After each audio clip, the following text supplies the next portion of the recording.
not like me, maybe then there's no point in me giving you the talk, because in Switzerland with the bus we have long journey and short journey. I mean, it's 50 cents difference, okay? It's maybe what, 2-3 shekel difference. No, not even 2.5 shekel difference. And I have cards where I have to stand. And I feel if it's only one station further, I feel the temptation of putting in the short distance because of 50 cents. And then I punish myself, you know, and then I put in the long distance for the short distance. Or I buy a month's card, so I can't cheat anymore, which I never, you know, it's like I never travel for 60 euro a month, never. But then I buy myself a 1 month card, so then I punish myself. And so this is what I do.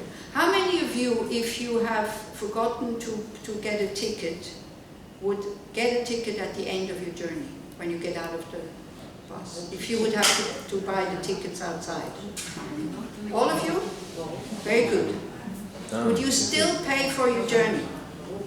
Yes? Okay. Yeah. You know, I mean, I tell other people, they say, are you crazy? Why would you? Because I would pay. Why? Because I got the transport, and this is why I want to pay. You know? Or let's say you forgot to touch your card.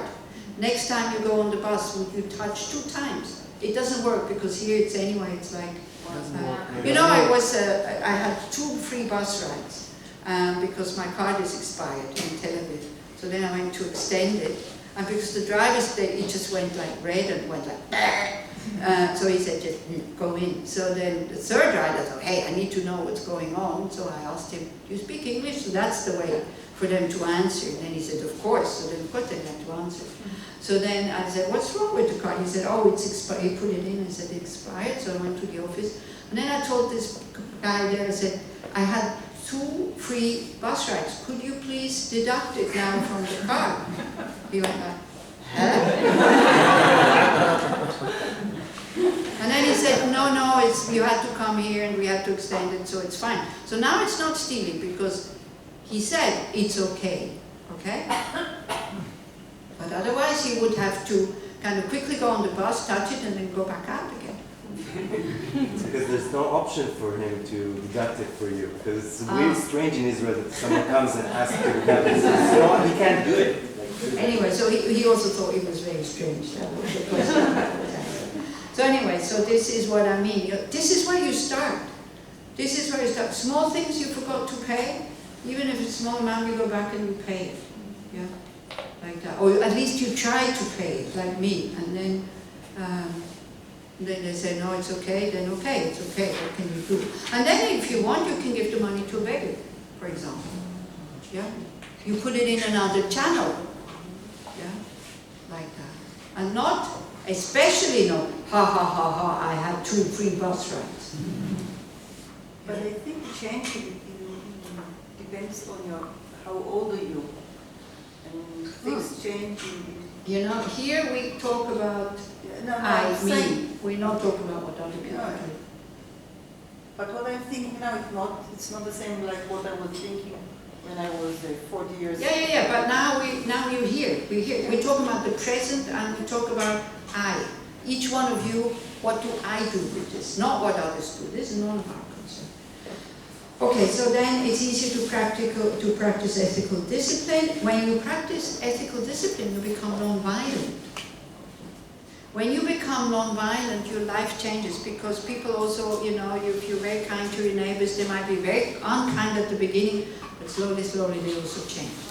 If there's no, but only boom, boom, all of a sudden also the boom, boom stops because not interesting. Sometimes it doesn't, that's also true, but and we don't give it enough time for the conflict to stop. You know, if you really try to make them feel at ease and comfortable, and even buy them chocolate or whatever, you know, but at least, you know, meet them with a kind heart. Even though they're very aggressive, it can change. And then we're not harming back when we're being harmed. And then practicing patience becomes easier because our life is not too difficult. Because practicing patience when your life is very difficult is impossible. You know, if you lose everything, nothing works, everybody's unkind to you, nobody respects you, everybody thinks you're total whatever. It's very, very difficult to be patient and to endure and not to get angry and not to play back and all that. Yeah. So, but then we start small again, you know, it's like with the neighbor or whatever. And then when you start to practice patience, because you need courage to practice patience. Practicing patience is not giving back, although you could give back because you're strong or whatever. And so then enthusiastic effort, which is called the other one, I like the next one, yeah. Not rejoicing, it's rejoicing is something different. Effort, but enthusiasm, like enthusiasm, having a lot of joy in what you're doing comes easier because you see that you have the courage. This is what I'm saying. Try to do every day something that you're afraid of. Now again, if you have absolutely nothing that you're afraid of, then okay, then fine. Go to the dentist. Huh? Go to the dentist. Well, you can't go every day to the dentist.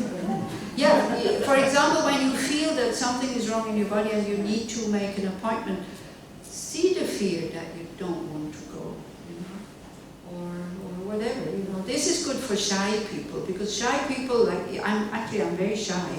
One doesn't notice, but I am. And for me, you know, I would like going to ask something, or I need to push myself. But when I practice this, then I see, wow, I can do it, and then you become free. So for shy people, they have lots of opportunities to do this. If you're very bold and not afraid of anything, then more difficult. If you're afraid of heights, go up, you know, go up high. If you're afraid of going down below into the ocean, go down below into the ocean. If you're afraid of dogs, go and touch dogs, you know, whatever. I'm sure you can find something. Yeah, so when we see that we have the courage to practice patience, and the situation changes anyway, you know, with time. We always think that nothing changes if I'm not kind of going in like this. No, it will change with time. Then there's a lot of joy coming, and a lot of the enthusiastic effort is easier. And practicing concentration, so it's not just the fifth perfection is actually shamatha. It's like calm abiding. It's concentration, not just meditation. It's concentration, having a mind that can stay calmly on its object, and that's very, very boring. So if you don't have enthusiastic effort there, it's like you're going to give up very quickly, and you're not doing it daily. So I would really recommend you, and I know that every teacher says it, and I know that very few people do. Many people think they do, but if then I look, they don't. Please, if you can, sit quietly every day. Your life changes. It's better than to, if I would have the choice of studying once a week or studying every day an hour, the choice of that. But if I study only once a week, I can sit every day. It doesn't have to be an hour, 10 minutes, 20 minutes. But I think that sitting is, for us Westerners, almost more important. The sitting quietly and take as an object your breath, or, you know, Buddha statue, or, you know, stone in front of you, or whatever. Because it's so difficult for us to have a quiet mind. And if we don't train, we will not have it. And then all these beautiful studies, they're not transforming your mind. And they can actually become a burden because we know what we should do, but we're not able to do it because we haven't developed the mindfulness to see, to catch the things at the beginning before they come up. Yeah. And then, of course, shamatha is serious stuff. I mean, you have to put yourself away from society, you have to go into long retreats until you have developed shamatha. It also goes like 9 steps, 9 levels, or whatever. You need a teacher, you need to have people around you, accompany you. It doesn't mean that we can't develop some kind of calm and quiet mind now in our daily life, but if it comes to the perfection of shamatha, then it's quite serious. And then the wisdom, of course, then you need to study, and the contemplation. To study and taking it in your daily life. How does it appear to me? How does it exist? How does it appear to me? How does it exist? Especially inside. You know, how do I see I? Do I see it as a kind of addition to body and mind, or do I just see it as the body and the mind?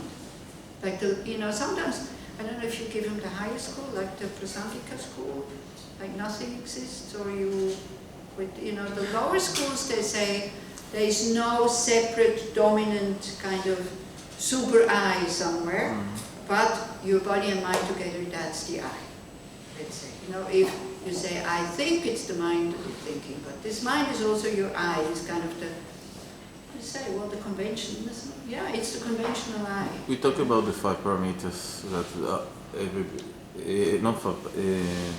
five aggregates, that every aggregate is like a empty form, is an inherent existence. But I'm not getting inside all the schools. Yeah, because otherwise very often they fall into nihilism and it's too confusing. When you say there's absolutely no self, no I, they go like, what? There is no I that, like I understand it, but there is I. Yeah, there is a conventional I. There is no, but the I that we feel, like now, probably not. Now you're listening to me, so it's your ears and your ear consciousness, and then the brain is kind of processing it, and maybe you understand, maybe you don't, like that. That's okay. But then when I kind of point at you and say, answer that question, what, me? What, me? Yeah, then there's this kind of something additional coming in, and that one does not exist. The separate kind of added I or me to body and mind, that one does not exist. Yeah? So that's what we bring into daily life when there's negative emotion. How does it feel? How do I feel? Very narrow in here. It's like, how do can I feel the I? Yeah, it's here, right in the middle, like this. Yeah? And then you go and try to find it. So like this. So basically those are what is called the 6 perfections. So practicing them together, when there's an act of generosity, as I said, you give something.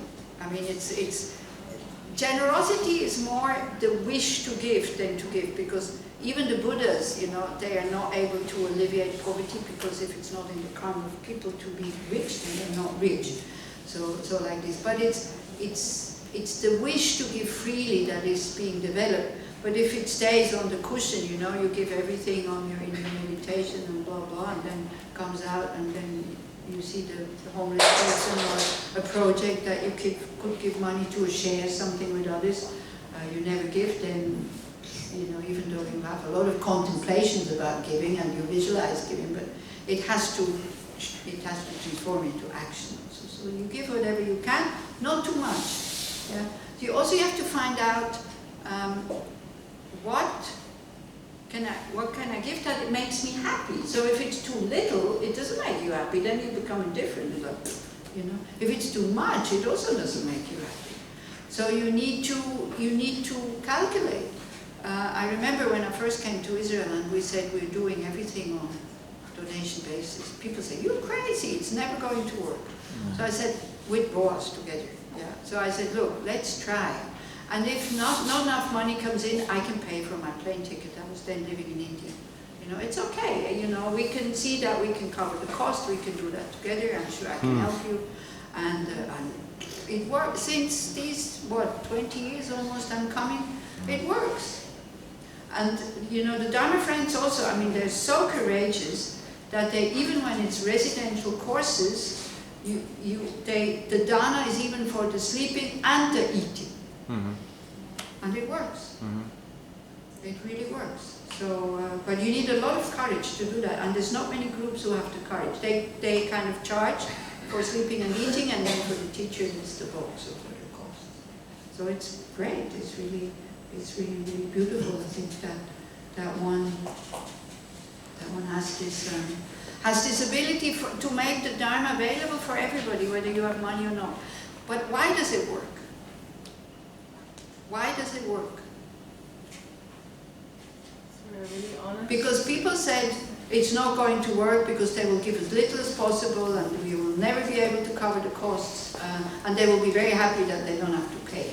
That's what the Israeli people, the view of Israelis have about Israelis. It didn't come from me. So don't go, can you have Israelis, Jews that are can you accuse them of being anti-Semitist, or how you put it? Can you? Because they are. I mean, having such a view, that is definitely anti-Semitistic, I think. To say this is never going to work in Israel. They're too stingy and they're happy when they don't have to give anything. Yeah? So, but it did work. So why does it work? Because you saw the potential. Maybe people, they understood that this organization sees the potential of good intentions, and then they made them be kinder and more generous. Yeah, because people give a lot of money. Some people give more than it's worth, you know. Like worth in terms of they calculate how much would a room cost, how much does the food cost, how much does this cost. They don't calculate. They give a lot. They give more than actually what it's worth, and other people give less when they don't have money. So it's okay. It's fine. That's why it works. And Asian people understand that. Asian people understand being rich, having money is a karmic result of past actions.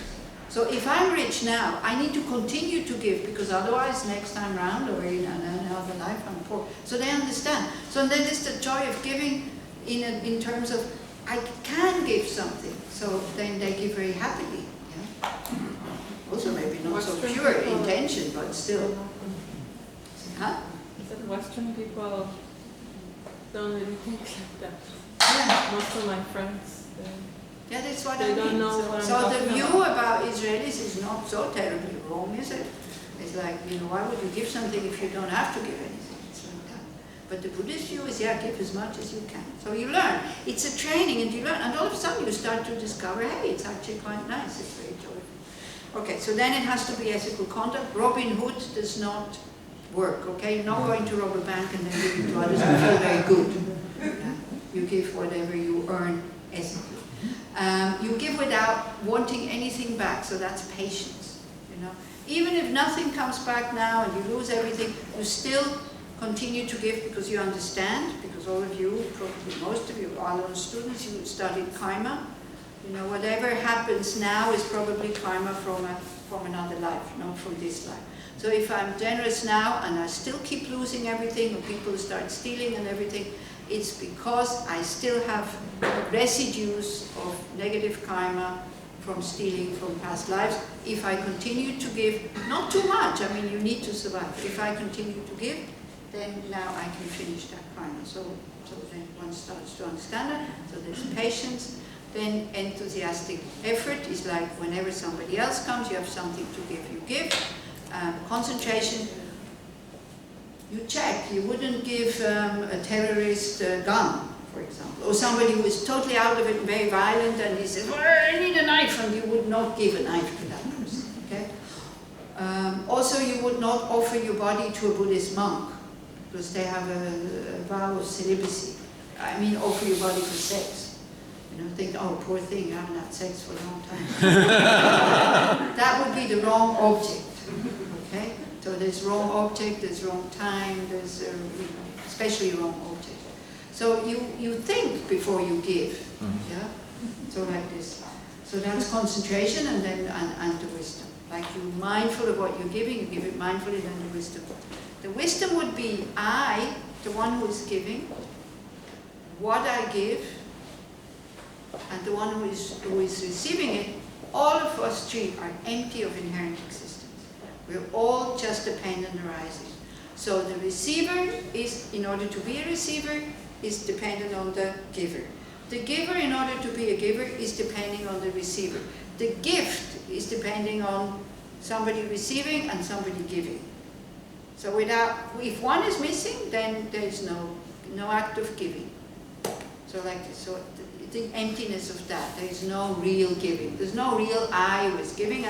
And to really see it as an opportunity to practice the 6 perfections. Now we only have 5 minutes, because what is the opportunities that you have is like, well, ethical conduct, of course, for that you need mindfulness to see, because many people think they're ethical. You look at them, absolutely not, because they're not mindful. Yeah. So this is why mindfulness meditation is essential in practicing ethical conduct. Otherwise you just think you're non-harming, but you're not. And so, but what is especially important that we start to really see that I need to practice is patience. So whatever occasion comes, as you say, instead of running away, we actually look for it. We actually start looking for it. And patience you practice in different ways, kind of, you are patient with conditions, for example, like perfect at the moment with the air conditioning. For some it's too cold, for some it's too hot, for some it's just right. So you go like, okay, is it hindering my practice? No, not really. So you're not, just, oh, it has to be colder or hotter, and you're not the whole day kind of, fiddling around with this thing. You check, can I still endure another 10 minutes? Even if if I think it's too cold. And then use what is cold, how does it feel? There you use it like this. And you try to, before you change, you try to dissolve your aversion towards the situation. Because if you, of course, many times we can't change the situation, but when we still have the aversion, like for example, you have aversion towards where you're living, towards your place, and then you go and find yourself a new place. But if you don't dissolve the aversion for the old place before you go to the new place, it will not last long and you will find a disadvantage. You will also find faults there. If you take with you the unhappy mind, whatever appears will be no good. So we kind of, it's practices. And we go in steps. So you practice patience with difficult situations, that's one part. You practice patience with people who harm you. It's okay to protect yourself. It's okay to run away, but not to harm back with an angry mind when we have the courage to say or do something. There we have to be very careful. Patience is the mind that at all costs does not want to hurt. Okay? At all costs. Not hurt the other by kind of, saying you idiot or you stupid or pointing out all his faults and hurting him with words or with actions, with your body, and also not harming yourself. How do we harm ourselves when we're by not being patient? How? By the negative emotions that we feel. Huh? By the negative emotions that we feel when we are not patient. Yeah, by rehashing the story again and again and again and again. It's okay to rehash the story, but tell somebody else who is patient and who does not respond, who only listens to you. That's what therapists do. They make you repeat again and again and again and again until you get bored with it, and then you're able to let go. Yeah. So if you have somebody that you tell your heavy story, same person, but the same person, again and again and again. The person does not need to say anything, just by listening. So very quickly it dissolves because it becomes boring. I know, well, it's okay. You don't have to reaffirm to yourself how terrible it is every time. So we harm ourselves by kind of taking it up again and again and again and again and again. And like for example, they use this example: if somebody kind of shoots a poisoned arrow on you, but he didn't hit you, and the arrow the arrow went to kind of lie there, and then you, instead of just leaving it there, it didn't hurt you at the beginning, but then you start to think about it. Wow, he said this, so this is like picking up the arrow, and then you go, wow, and he said that, and he said that, and already 2 weeks ago he said that, and he will do it again in the future. So that's what you do, and then the arrow is lying there, so it's your memory. Your memory is fine, but then again in the middle of the night you wake up and you pick it up again, and then you tell it to your friend or something, and imagine what he did. He said that, and he did. This is what we do. We're kind of rehashing this story again and again and again and again. And especially this wish, at all costs, I'm angry now. It's okay, we get angry when we get hurt. I'm angry now, but may I not harm the other person. May the karma of harming me now not bring heavy consequences for the other. You don't have any control over that. It will bring heavy consequences if they don't purify it, so you don't have to go and punish them. Karma will catch up with them. There's no problem. So that may I not be, when the karma ripens, may it not be me who is repaying. Yeah, so a little bit like that. And of course, you know, concentration, whenever you have, like, you're driving the car, the light is red, instead of going, you kind of go breathing meditation, or you can't. You look 1, 2, you look at the light, for example, just look at light in a very neutral way, as a focal point. You can put the Buddha in there, or and you concentrate on the light. Yeah, and of course the wisdom, as I said, whenever you have turmoil, whenever it's very narrow in here, you try to find the eye that feels so terrible now. Now I know it was very short. We still kind of went into the 6 perfections a little bit, but like next weekend we have a whole weekend on the 6 perfections. So if you're interested, it's in Monash. It's pretty. I mean, you still have to register, I think. But they closed the registration. Oh, did they? Yeah. Next weekend? Next This weekend. This weekend. Oh yeah, in German it's like the next weekend, it means coming weekend. Sorry, so my mother tongue is German, so every time I say next, it's not, it's this weekend, it's in English. But anyway, thank you very much for coming. But what I wanted to mention also, maybe some of you knew the Israeli nun. Her name is was Jerky. Maybe some of you knew her. So she's in the bardo, like her mind is in the bardo, and whatever we can do for a mind in the bardo, especially if you knew her, try to have really loving thoughts about her, and wishing her all the best. And we're doing a kind of memorial on the 28th of August, because it's the 49th day of her bardo. It will be done in Herzliya, in the meditation factory. If you want to come, you don't need to register, just come. We will do medicine Buddha puja. And if people who knew her, you know, if somebody's here who knew her, I would be very happy if you would come and maybe tell things about her, so that we remember her also in a good way. For me, the best thing is like she brought Geshe